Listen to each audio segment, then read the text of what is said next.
Kuhle ukukhubazeka physically. Hallelujah. Kodwa ungakhubazeki spiritual. Ngesandla sokuthi uma ukhubazeke emoya uzoba nenkinga. Jesus. Abanye mabengibheka babheka into ekhubazekile zobabhedela nje. Kanti ngabe bakulesi sihlalo ngamabomu madoda. Ukuba fanele ngishumele kubantu abahamba ngeenyawo. Ukuze mhlawumbe ngifike basifike ekhaya. Ukuthi ngavela veze indoda nje.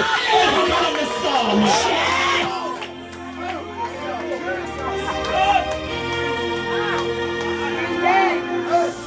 Uyasiyini limazi ibandla likaJesu. Ukuthi understand kwaseqaleni ukuthi wathoma indoda engakwazi ukukhuluma kahle. Enamalimi engindizayo mayikhuluma. Ngamanye amazwi mayibhekana ndoda kube sengathi ikhubazekile ekukhulumeni. Kanti le ndoda yenzela ukuthi mayifika lapha kungakhulumi yona kodwa kukhuluma uNkulunkulu. Ngoba yona mayikhuluma vela izwakali. Kodwa uNkulunkulu uzokhuluma kuzwakale. Ngoba le ndoda inamalimi. Ngoba uGod esimkhonzayo akanawo amalimi.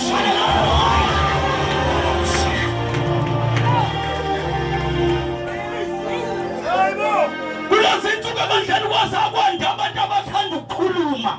Nawe yakwazi ukukhuluma. Abasakhuluma uNkulunkulu uyathula ukukhuluma bona. Yingakho beshumayela ngemnikelo nje. Beshumayela ivangeli elingabasa abantu ekhaya. Beshumayela ivangeli ukuthi abanqaka imishado. Beshumayela ivangeli ukuthi abanqaka imoto. Izinto ezingabasa abantu ekhaya. Kodwa khona into esimntu ekhaya ukuthi uNkulunkulu ukhuluma umuzwa.